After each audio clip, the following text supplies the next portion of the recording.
Hello बच्चों, welcome to my channel learning launch 9। आज हम शुरू करेंगे एक्सरसाइज 4.2। आपके सामने पहला क्वेश्चन है, which are the following options is true and Y. तो हमको बताना है इसमें से कौन सा ट्रू है और क्यों है। तो ये देखो, इसके अंदर हमको एक इक्वेशन दी गई है, ये वाली। अब हमको इसके अंदर ये बताना है कि इसके हमारे एक सॉल्यूशन आया, मतलब एक ही सॉल्यूशन होगा या दो सॉल्यूशन होंगे या इनफाइनाइट सॉल्यूशन होंगे। चलो, तो मैं इसका आंसर आपको पहले ही बता देता हूँ। उसका आंसर होगा इनफाइनाइट मैनी सॉल्यूशंस। वो क्यों होगा, अब वो देखो। जैसे जैसे मैं y की वैल्यू, मतलब जैसे जैसे मैं x की वैल्यू रखूँगा, मेरी y की वैल्यू आएगी। कैसे, देखो ये लिखा है 3x + 5, ठीक है। अब y इज इक्वल टू, मैं 3 × 1 कर दूँ और +5, तो मेरी जो y की वैल्यू आएगी वो आ जाएगी 3 + 5। तो मेरी जो y की वैल्यू हो गई वो हो गई मेरी 8। ये आ गई एक वैल्यू और। अब यहाँ देखो, अब मैं y इज इक्वल टू 3 × 2 + 5 कर दूँ, y इज इक्वल टू 6 + 5, तो मेरी y की वैल्यू आ गई 11। दो सॉल्यूशन हो गए। अब देखो तीसरा भी आ जाएगा। अब मैं y की जगह मतलब 3 × 3 कर देता हूँ और +5, तो ये कितना हो गया, 3 × 3 = 9 + 5, तो मेरी y की वैल्यू आ गई है मेरी 14। अब ये देखो, जितनी बार मैं x की वैल्यू रखता जाऊंगा उतनी बार मेरी y की वैल्यू आती जाएगी, और ऐसे ही सेम अगर मैं y की वैल्यू रखूँगा तो x की वैल्यू आती रहेगी। तो इनफाइनाइट मैनी सॉल्यूशन है। इसका आंसर हम ऐसे भी लिख सकते हैं। चलो लिखते हैं, because for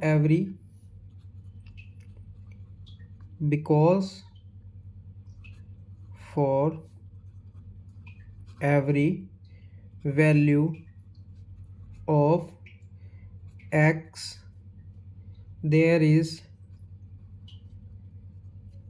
a corresponding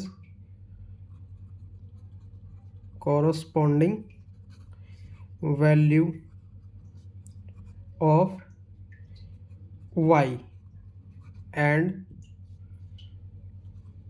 vice versa। तो ये इसका आंसर का मतलब ये है कि मैं x की वैल्यू रखता जाऊंगा, मेरी y की वैल्यू आती रहेगी। और वाइस वर्सा का मतलब ये है इस स्टेटमेंट का उल्टा। उल्टा कैसे, कि अगर मैं y की वैल्यू रखता रहूँगा तो मेरी x की वैल्यू आती रहेगी। तो ये इसका प्रॉपर आंसर है, ठीक है। अब हम करते हैं इसका क्वेश्चन नंबर 2। क्वेश्चन नंबर 2 देखो, यहाँ पे लिखा है कि मेरे को इसके 4 सॉल्यूशंस निकालने हैं, ठीक है। 4 सॉल्यूशन कैसे निकलेंगे, चलो पहले मैं एक वो बना लेता हूँ बॉक्स, जिसमें मैं अपने सॉल्यूशन लिखूँगा। तो यहाँ पे मेरी x की वैल्यू रहेगी और यहाँ मेरी y की वैल्यू रहेगी। 1 2 3 4 मैं सॉल्यूशन निकालूंगा। 4 कैसे निकालूंगा, मेरे को x की वैल्यू रखनी है, y की वैल्यू आती रहेगी, या y की वैल्यू रखूँ तो x की वैल्यू आती रहेगी। देखो पहले रखते हैं x की जगह हम 0। चलो, तो 2 × 0 + y इज इक्वल टू 7। तो ये तो मेरा 0 हो गया, तो y की वैल्यू आ गई मेरी 7। तो मेरी ये एक सॉल्यूशन आ गया कि अगर मैं x 0 रखता हूँ तो y मेरा 7 आ जाएगा, ठीक है। अब अगला देखते हैं, अगला रखते हैं हम 1, x इज इक्वल टू 1। अब 2 × 1 इक्वेशन मेरी यही रहेगी, मैंने x की वैल्यू पुट कर रहा हूँ, ठीक है। 1 + y इज इक्वल टू 7। अब यहाँ देखो y इज इक्वल टू 7, ये मेरा 2 प्लस का है, इधर जाके माइनस में हो जाएगा, तो मेरी y की वैल्यू आ गई है 5। तो ये मेरी y की वैल्यू आई है इसमें 5, ठीक है। अगर मैं x की वैल्यू 1 रखूँगा तो ये मेरा 5 आएगा। अब उसी तरीके से अगर मैं x को 2 लिखता हूँ तो वैल्यू क्या है, 2 × 2 + y इज इक्वल टू 7। तो y इज इक्वल टू 7 और 2 दूनी 4 होता है, इधर जाके माइनस का हो जाएगा, तो y की वैल्यू आ गई है मेरी 3। तो अगर मैं x की वैल्यू 2 रखूँगा तो ये 3 आ जाएगा। सेम उसी तरीके से x की वैल्यू मैं रखता हूँ 3। जरूरी नहीं है कि मैं यहाँ पे 0 1 2 3 रख रहा हूँ, आप कुछ भी रख सकते हो, 100 200 500 जितना मर्जी रखोगे उतनी ही तुम्हारी y की वैल्यू है। तुम y की वैल्यू रखोगे उतनी ही तुम्हारी x की वैल्यू आ जाएगी। अब यहाँ 2 × 3 + y इज इक्वल टू 7। तो y इज इक्वल टू 7, 3 दूनी 6, माइनस का हो जाएगा, तो y इज इक्वल टू 1। अगर मैं x की वैल्यू 3 रखता हूँ तो ये मेरा 1 आ गया। ये मेरे इसके 4 सॉल्यूशंस हो गए। ठीक इसी तरीके से हमें बाकी के क्वेश्चंस भी करने हैं। चलो देखो बाकी के सॉल्यूशंस भी करते हैं। यहाँ पाई रखा हुआ है, कोई नहीं, पाई से भी निकल जाएगा। पहले हम यहाँ पे अपना बॉक्स बनाएंगे। यहाँ मेरी x की वैल्यू, यहाँ y की वैल्यू 1 2 3 4 वैल्यू आएगी।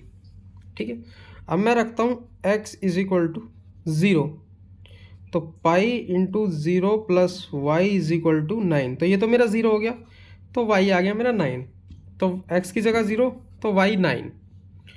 अब रखते हैं x इज इक्वल टू 1। मैं सीक्वेंस में इसलिए रखता हूँ ताकि आसानी से मेरे आंसर्स निकल जाए। ठीक है, और इसको हम ऐसे भी लिख सकते हैं, मैंने वो पीछे रह गया थोड़ा, मैं इसको आपको एक बार लिख के दिखा देता हूँ जैसे आंसर्स पूछे जाते हैं हमें। ये है 0 7, तो 1 5 2 एंड 3, और ये मेरा 3 एंड 1, ये मेरे इसके आंसर्स हैं इस तरीके से। ये तो मैंने अपनी तरफ से बना लिया था, आप ऐसे लिखोगे। ठीक है, या फिर अगर आप ये भी बनाओगे बॉक्स तो उसके बाद भी आपको आंसर जैसे मैंने लिखे वैसे लिखने पड़ेंगे। अब मैंने x की जगह रखा 1।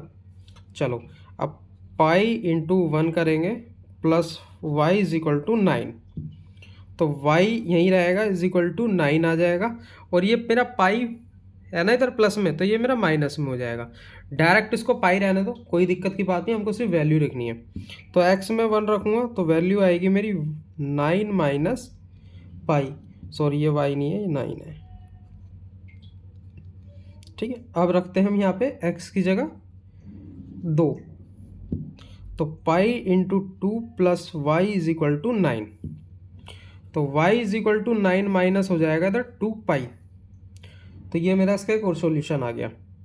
तो अगर मैं x की वैल्यू 2 रखूँगा तो आंसर आएगा 9 माइनस 2 पाई। अब रखते हैं हम x की जगह 3, तो ये मेरा हो जाएगा pi into 3 plus Y is equal to 9, तो यहाँ वैल्यू आएगी मेरी y की 9 माइनस 3 पाई। 9 माइनस 3 पाई कितने पे, 3 पे। अब ये तो मैंने ऐसे ही रफ में किया था, लेकिन अगर आंसर लिखना है तो आंसर ऐसे लिखा जाएगा 0 और 9, 1 एंड 9 माइनस पाई, तो यहाँ आएगा मेरा 2 and 9 minus 2 pi, 3 and 9 minus 3 पाई। ये मेरे इसके आंसर्स हैं। इसका लास्ट पार्ट देखते हैं, x is equal to 4y। ये तो बहुत आसान है, इसके अंदर मैं y की वैल्यू रखूँगा, x की वैल्यू आती रहेगी।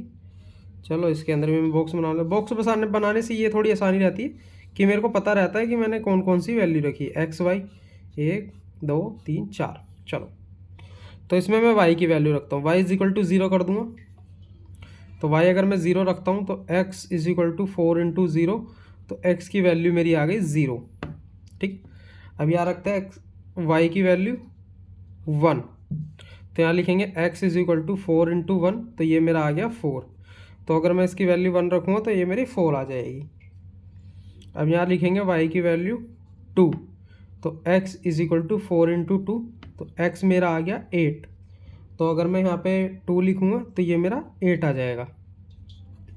अब y लिखते हैं हम 3, तो x is equal to 4 into 3, तो ये मेरा आ गया 12। तो अगर मैं यहाँ 3 लिखूँगा तो ये मेरा 12 आ गया। और जो इसके आंसर्स होंगे वो होंगे, आंसर्स लिखते हैं इसके 0 एंड 0, 4 एंड 1, और हमेशा x पहले रखना है, y बाद में रखना है। चाहे आप इसके अंदर कोई सी वैल्यू पुट करो, x की पुट करो y की, हमेशा x पहले ही आएगा। 8 एंड 2, 12 एंड 3, ये मेरे इसके आंसर्स हो गए। ठीक है, ये हो गए मेरे 2 क्वेश्चन कंप्लीट। अब हम करते हैं क्वेश्चन नंबर 3 एंड 4। चलो वो भी देखते हैं। क्वेश्चन नंबर 3, इसके अंदर बोला गया check the following are the solution equation. मतलब हमको ये वाली इक्वेशन दी गई है और इसके अंदर हमको ये बताया गया है कि कौन सी है और कौन सी नहीं है। इसका मतलब ये बोला गया है कि हमको x और y की वैल्यू दी हुई है, अब हमको दोनों में रख के देखना है, अगर दोनों के आंसर बराबर आए तो वो हमारा आंसर होगा, और जो नहीं आया वो हमारा आंसर नहीं है। चलो वो देखते हैं। पहले हम यहाँ रखते हैं x minus 2y is equal to 4 लिखा है, तो x की जगह 0 minus 2 into 2 is equal to 4। अब यहाँ देखो 0 माइनस 4 इज इक्वल टू 4, तो यहाँ मेरा -4 इज इक्वल टू -4 आया, ये इक्वल नहीं है तो ये नॉट इक्वल है, तो ये मेरा आंसर नहीं है। तो LHS not equal to RHS। ठीक है, अब हम ये वाला चेक करते हैं। x minus 2y is equal to 4, तो यहाँ 2 रखेंगे, यहाँ 2 इंटू 0 इज इक्वल टू 4, तो ये तो 0 हो गया, तो ये 2 नॉट इक्वल टू 4, तो LHS not equal to RHS। सिर्फ इतना ही है, हमको सिर्फ x और y की वैल्यू रख के चेक करना है। अब यहाँ देखो, यहाँ x minus 2y is equal to 4 है, तो x की value 4 minus 2 into 0 is equal to 4, तो ये तो मेरा 4 इज इक्वल टू 4 आ गया, क्योंकि ये तो मेरा 0 हो गया, तो ये LHS इक्वल टू RHS है, तो ये मेरा इसका आंसर है। तो इसका आंसर कैसे लिखेंगे, 4 and 0 is a solution of x minus 2y is equal to 4, ये मेरा इसका आंसर हो गया। बाकी भी चेक करते हैं कि बाकी आंसर्स हैं या नहीं, चलो देखते हैं। तो यहाँ पे लिखा है x minus 2y is equal to 4, X की जगह √2 माइनस 2, फिर 4 √2 इज इक्वल टू 4। अब ये आ गया मेरा √2, ये 2 की मल्टीप्लाई इधर होगी, तो 8 √2 इज इक्वल टू 4, तो ये मेरा आ गया -7 √2 is equal to 4, not equal to है, तो नॉट इक्वल टू हो गया, तो LHS not equal to RHS, तो ये मेरा आंसर नहीं है। अब ये वाला रखते हैं, x minus 2y is equal to 4, तो 1 minus 2 into 1 is equal to 4, 1 minus 2 is equal to 4, -1 not equal to 4, तो LHS not equal to RHS। इस इक्वेशन में सिर्फ यही एक आंसर था, बाकी सब में कोई भी इक्वल नहीं आया, तो हमारा सिर्फ थर्ड पार्टी इसका आंसर था, तो हमें सिर्फ इसमें यही बताना था। अब इस एक्सरसाइज का लास्ट क्वेश्चन करेंगे, क्वेश्चन नंबर 4। इसके अंदर बोला गया find the value of k if, अगर मैं x को 2 मानता हूँ और y को 1 मानता हूँ, तो इसके सॉल्यूशन मतलब k की वैल्यू क्या आएगी। चलो देखते हैं। तो इक्वेशन है 2x plus 3y is equal to k। x की जगह तो मेरे को 2 रखना है, तो 2 इंटू 2 कर लेंगे, प्लस 3 इंटू वाई की जगह मेरे को 1 रखना है, इज इक्वल टू k। तो 2 दूनी 4 प्लस 3 तिया 3, 3 एकम 3 इज इक्वल टू k। तो 7 की value 7 is equal to k। अब हम इसको ऐसे लिख सकते हैं, k इज इक्वल टू 7, और यही मेरा आंसर है, क्योंकि मेरे से k की वैल्यू पूछी थी। That's it. यहाँ हमारी एक्सरसाइज, यहाँ मतलब एक्सरसाइज का चैप्टर ही खत्म होता है। आई होप आपको मेरा पढ़ाया हुआ समझ में आया तो मेरे चैनल को लाइक एंड सब्सक्राइब करें, अपने फ्रेंड्स में शेयर करें। बाकी के नेक्स्ट चैप्टर, क्योंकि ये वाला चैप्टर हमारा पूरा हो गया, नेक्स्ट चैप्टर नेक्स्ट वीडियो में।